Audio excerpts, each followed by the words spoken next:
So may ano naman daw, ah, ano naman daw ang amp hour. Ito daw yung lakas ng battery. The amp hours is the strength daw of the battery. Yeah, may konting totoo doon sa sinabi niya kasi amps ampere pa rin naman. Ngayon, sabi ko, o sige, kung amp hour ang strength ng battery, ano naman yung ampere? Ano siya? So ampere is the rate the flow or uh, the measurement of current rated in rated in amperes or measured by amperes.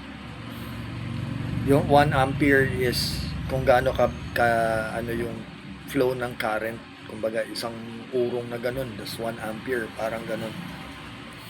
So ampere parang inches, parang centimeter, parang ganun. So kung 10 centimeter yon, 10 maliliit na ganun yon. So ganun din yung amp hour. Kung 200 amp hour yon, ilang amps ang meron doon sa loob ng 1 hour kaya niyang i-push. Or kumbaga, yun nga yung capacity, kasi yun yung parang mauubos niya in an hour or in a certain period of time. Amp hours. Yan. So pagka ang battery mo ay maliit lang yung amp hour, ubos agad. Kasi in 1 hour time, 50 amperes lang, 50 Ah kumbaga, or 50 amp hours, ubos agad. Compare doon sa malalaking amp hours like 400 amp hours. Sa loob ng 1 hour, you have 400 amps na kaya niya i-deliver or kaya niya i-discharge yon, parang ganoon. So kasi ang nangyari, puro sila amp hours, puro sila they keep on looking at the amp hours, pero in reality kasi ang mga setup, may resistance yung cable, meron hindi proper yung sizing ng wire, may maliit, meron tumakbo ng ubod ng haba.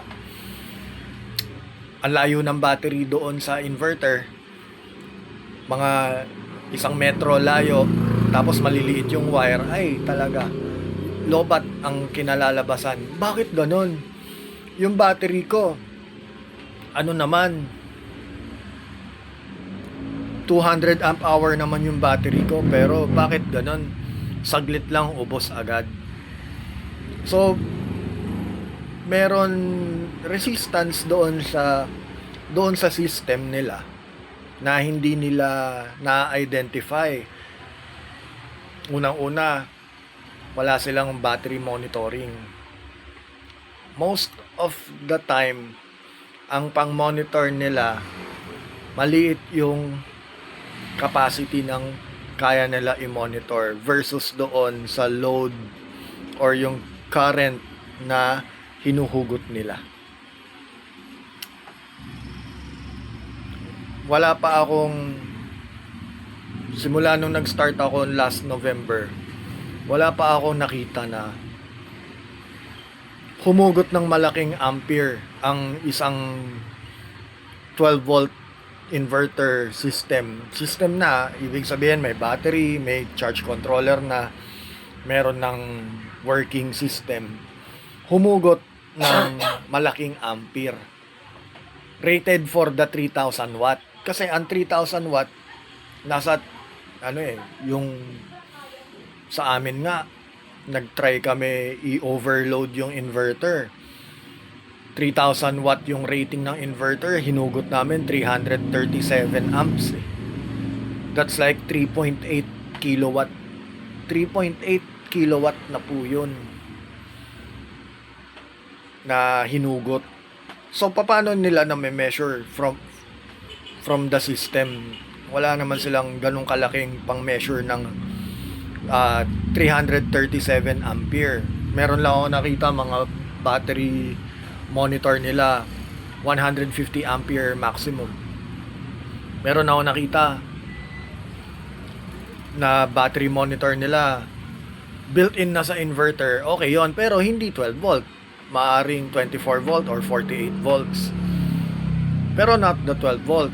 The 12 volt will give only like meron naman, pero hindi yung paano kung calv cells yung gusto mo i-measure.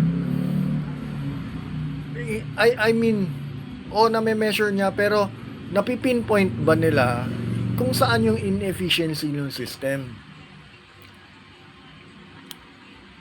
Inefficiency kasi yun eh. Doon nga, na-encounter ko nga one time,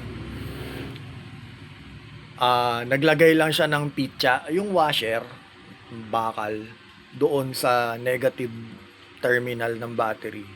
Nagiinit yung wire. Ano naman, properly rated naman yung wire para doon. Ibig sabihin, tama yung wire size, yung gauge ng wire. Pero meron lang kasi siyang nilagay na maliit na washer doon sa negative terminal. So nagiinit yung wire ng buong niya. Tama naman lahat and all. So bakit ganun? Sabi ko merong resistance na meron doon sa try to eliminate, check everything, check your connector, check your your crimping, baka mamaya yung crimping nila maluwag. Yun, yung mga ganun, malakas kasi makalobat yung mga ganun. Kaya it's all about having a very efficient system. Hindi naman yan palakasan na akin 6 kilowatt, sa akin 72 kilowatt. Wala pa sila na encounter na 72 kilowatt. Ang pinakamalaki dito mga 8 or 10 kilowatt lang siguro, pero go above 20 kilowatts wala, bihira. Sa akin ganito, ganyan, nandun na tayo pero paano ka makakarating sa ganun malalaki kung hindi ka nag-start sa maliit? Ibig sabihin nagmalaki ka na kaagad, pero yung mga inefficiency ng maliliit na systems hindi mo napagdaanan, kaduda-duda yun. Na pag yun malaki, nagmalaki ka na agad na system na hindi mo na encounter yung mga efficiency ng maliliit na system na kaduda-duda yun. So yun lang, share lang ulit ng mga opinion. Minsan opinion lang sinishare ko, hindi naman puro picture ng inverter. Opinion lang para at least may mapag-usapan. Friendly usapan, hindi yung babash mo yung tao kasi tayo dito, tulungan. Tulungan nyo rin ako. Suggest nyo rin sa akin na in a friendly way naman.